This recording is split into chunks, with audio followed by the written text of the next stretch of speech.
ابن تيمية رحمة إخوائي لبلا مجلدي 25 على برسسة 55 بدعاء أفرمي خوای پەروەردگار لە بەرخاتری چاکسازی ژیانی خەڵکەکە ڕێی بە کوشتنی کەسانێک داوە چونکە فیتنەی بێدینی لە کوشتنی هەندێک کەس دژوارتر و گەورەترە. خوای گەورە فەرمێ وەلفتنەتو ئەکبەڕ من القتل، یعنی کوشتن ئەگەرچی خراپە و بەدکاریە و ناپەسەندیە، بەڵام فیتنە و کارەساتێک کە بێدینێ و بڵاوە بێتەوە کافرانەی هێنە ناوە خراپتر و بەدتر و ناپەسەندترە. ئێوە ئاگاتان لەوە نییە کە ڕۆژانە لە وڵاتی مسلمانانە ڕووەدا، یعنی نازان ئێستا ڕۆژانە کە بەم تەکنۆلۆژی پێشکەوتو هەمومان ئەیبیستین ڕۆژ نییە 5,000 مسلمان نەکوژرێ. ئەنجا ئەم هەموو زیندانی ئەم هەموو چەوسانەوەی کە بەسەر ئەهلی ئیمان دێ، خوێنی مسلمانان لە هەموو شوێنە گەبینی هەدرە و سەرۆت و سامانیان مسادرە ئەکرێ و هەمووی بە پێی یاساکانی حاکمی مرتد کە لە هەموو مافێکی ژیانیان مەحروم کردوون بە ناوی دژە تیرۆر. ئەمە جگە لە بڵاوکردنەوەی نەزانین، تەجهیل یعنی دینەکە تێنەگەن، بڵاوکردنەوەی نەخوێنەواری. زانکۆ دامەزراوە شەهادە وەرەگرن بەڵام خەڵک نەخوێنەوارە. خستەخانە هەیە، وەزارەتی سەحا هەیە بەڵام نەخۆشی بڵاوبووێتەوە. چاودێریکردنی ڕەوشت و دابوونەریتی کۆمەڵاتی هەیە بەڵام داوێنپیسی زۆرە و شەبەکەی هەیە. ئەمان هەیە بە حساب پۆلیس هەیەوە گەڕە بەڵام دزی زۆرە، دزی قانونی زۆرە،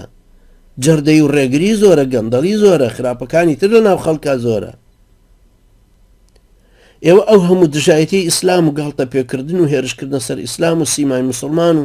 ئەمانە نابینن. ئێوە ئەم هەموو چاواشەکاری مەلا و کاربەدەستانی دینی حکوومەت نابینن. ئەمە هەمووی لەگەڵ ئاڕاستەکردنی نەوەی نوێی ئەم میلەتە و میلەتانی تری مسلمانە نابینی لە دەستگای خوێندنەکان ناخوێندرێن لە ڕاگەیاندنەکانەوە. ئەوترە ئێستا وای لێ هاتووە لە مزگەوتەکانەوە مەلای مزگەوتەکانەمانە بڵاوەکەنەوە ئەم بێدین و کوفر و ئیلحاد و تەسلیم بوونە کە گوایە ئەو تاغوتانە وەلی ئەمرن، ئەم دزانە ئەمینن، ئەم داوێن پیسانە داوێن پاکن، ئەم حرام خۆرانە پیاوی چاکن، ئەم شەراب خۆرانە زۆر ئەهلی عیبادەتن. ئەوە نییە نوێژەکەن؟ هاوایان پێڵێ. ئەشبینن کە ئاراستەکردنی هەموو لایەنەکانی ژیانی تاک و کۆی کۆمەڵگە و دەوڵەت هەمووی هەرم تاغوتانای بن بەڕێوە. ئاوایە سەرنجامی ئەمەیە کە ئێسەنەوەیەک پێگەیشتو کە هیچ پەیوەندیەکی لەگەڵ ئیسلامەکەیان نامێنێ، ناشی زانێ، ئەنجا ڕێز لە مقدساتی ئیسلام ناگرێ وە چۆتە ریزی حاکمە مرتەدەکان و بۆ بە پێشمەرگیان، بۆ بە جاسووسیان، بۆ بە ئەنتی تیرۆر، بۆ بە دەستگای، بۆ بە حیزبایەت، بۆ بە هەموو شتێکیان بۆی دژایەتی ئیسلام و داعی ڕەسەنەکان بکاتەوە. چ فیتنەیەک، چ کارە ساتێک لەمە گەورەترە؟ کام خراپەکاری لەمە دەژوارترە بۆ مسلمانان کە نە دینیان ماوە، نە ژیان و نەموچە و نە ئابووری و نە ئەمانیان. وقال الذين استضعفوا للذين استكبروا بل مكر الليل والنهار إذ تأمروننا أن نكفر بالله ونجعل له أندادا وأسروا الندامة لما رأوا العذاب وجعلنا الأغلال في أعناق الذين كفروا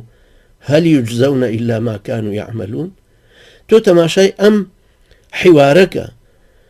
لە جەهەنەمە ئەو لە یەک شوێنی جەهەنەمە دوو پۆلی لێ مستەضعف و مستەکبر. مستەضعفەکان بە مستەکبرەکانیان هەوت کە هەردوو لاشیان لەو شوێنیان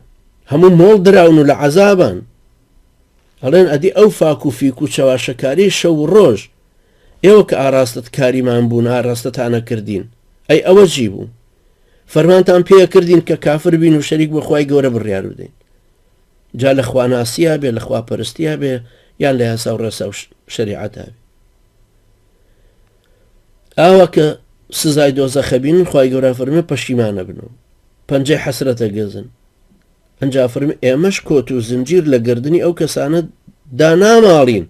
کە کافر بوون لە هەردوو پۆلی مستەضعف و مستەکبرەکان. ئەنجا فەرمێ چما پاداشتێکی تریان غەیری ئەوە ئەدەینەوە کە بە دید و هەڵوێستی خۆیان ئەنجامیان داوە.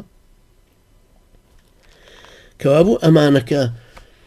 ئەم دینیان وەلکردووە بە وەلکردنی جیهادەکە و بە سوکردنی ئەو هەموو ئەحکامە بە بیر لێ نەکردنەوە لێی ئەسڵەن ئەو کەسەی کە هەر فەقەت وای لێ هاتووە لەم زەمانەیە ئێستا تەنها بڵێ ئەم حاکمە مسلمان نەماوە، لەناوەڵاوە تەکفیریە، تۆ خەواریجی ئەڵێ بابەت جیهاد ئەسڵەن بەشێکە لە ئیسلام هەر بەوەندەی کە ئەڵێ بەشێکە لە ئیسلام ئەو لە ترسا سەیری ئەم لاولای خۆیەکان بزانە ناگیرێ ئەنجا هجوومەکە ئاکاتەوە سەر تۆ ێ باشەمانە هەمووی ئایەتن هەمووی حەدیسی پێغەمبەری خوان عەلەیهی سەڵات وەسەلام ئەمە سیرەی پێغەمبەری نازدارە عەلەیهی سەڵات وەسەلام ئەمە سیرەی ئەم تاریخی ئەم ئومەتەیە بە درێژایی مێژووی خۆی وای هێناوە هەر وەختێک ئەم خەڵکە گەڕاونەتەوە بە تەوحید و جیهادەکە زاڵ بوونەتەوە دوژمنانی زۆر گەورە گەورە هاتوونەتە سەر ئەم ئومەتە بەڵام ئومەتەکە عەلە لەقەل لە لایەکی تریەوە ئەم کافرانە ئەوەندە داخڵ بە موجتەمەع موسڵمانەکە نەبوون وەکو ئێستا نەک ئەوەی هاتوونەتە وڵاتەکەەوە نەک ئەوەی سەرۆرێتی و دەسەڵاتیان گرتوۆتە بەردەست نەک ئەوەی ئاڕاستەی کتێب ئەوانەیکەن ئاڕاستەی خوێندن ئاڕاستەی ئەعلام ئاڕاستەی هەموو شتێکی تر بەهۆی مباشر هی خۆیان یان بەهۆی مرتەدەکانیانەوە نەکەرەوەندەی کە ئێستا دەستیان خستۆتە کاروباری کۆمەڵایەتێکەوە مەسەلەی تەلاق و مارەیی نەکەرەوەندەی کە لەناو خێزانە ئێستا دەسەڵاتیان هەیە ئێستا بە تەوجیهی تەکنۆلۆژی خۆیان تەوجیهەکانی خۆیان گەیاندۆتە جرفانی ئەم گەنجە کە لە مۆبایلەکەیەتی ئەهلی ئیسلام چۆن نەتوانن بەرهەڵستی ئەمە بکەن ئەگەر نەگەڕێنەوە بۆ ئوسولی ئەم دینە بۆ ڕێساکانی ئەم دینە ئەگەر بەڕاستی ئەم عبودیەتە بۆ خوای پەروەردگار نەسەلمێن و نەچەسپێنن خوای پەروەردگار چۆن دیفاع لە خەڵکانێکەکە خۆیان بە دینەکەی هەڵواسی بێ هەر لاف و گەزافی ئەوە لێ بدەن وەڵا زۆر مسلمانی تەقوا و داعین و ئیسلامی سیاسین و وەڵا هەوڵە دەن بۆ حاکمیەتی شەرع کە ناژوێرن ناوی حکمی شەریعەتەکە بێننەوە پێش خوای پەروەردگار ئەم خەڵکانە بۆ سەرخەکە عەقیدەیەکی پاکیان وەرگرتوێ خوا بەڕاستی بناسن خوا بەڕاستی بپەرستن و بە تاکو تەنهایی ئەو وەلا و بەڕائیان پاک صاف بوو بێتەوە بۆ خوای پەروەردگار لێ بڕابن بە ئیمان و هیجرەت و جیهاد کۆمەڵکاریەکی ئومەتی عەقائیدیانیان دروست کردوێ بزاوتێکی شیاو کە بتوانە گۆڕانکاری لە کۆمەڵگەکانە دروست بکە خوای گەورە ئەمانە سەرخە ئەمانە لێ ئەبڕێن بۆ خوای پەروەردگار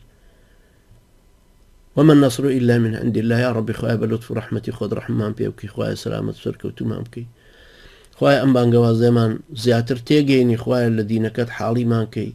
برشا من روشن كي بنوري خود دلو سينوان فراوان كي بهدايتي خود يا الله خواهي هدايت من بدي برايتي ديني من لنوانا زياتر بكي بمانكي بو أمة عقائديك خود لي رازي خواهي بمانكي بأداتي قدري خود بو قرآن كاري لو واقعيا لو أو غربتك بصر أهلي إسلام هاتو لو كردستاني خو معنا خواهب ما كيبو أمريكا أو بيلا أشيو بيلا أدريو بيرا أدريو شريعتك يتو دينتو أقول قولي هذا واستغفر الله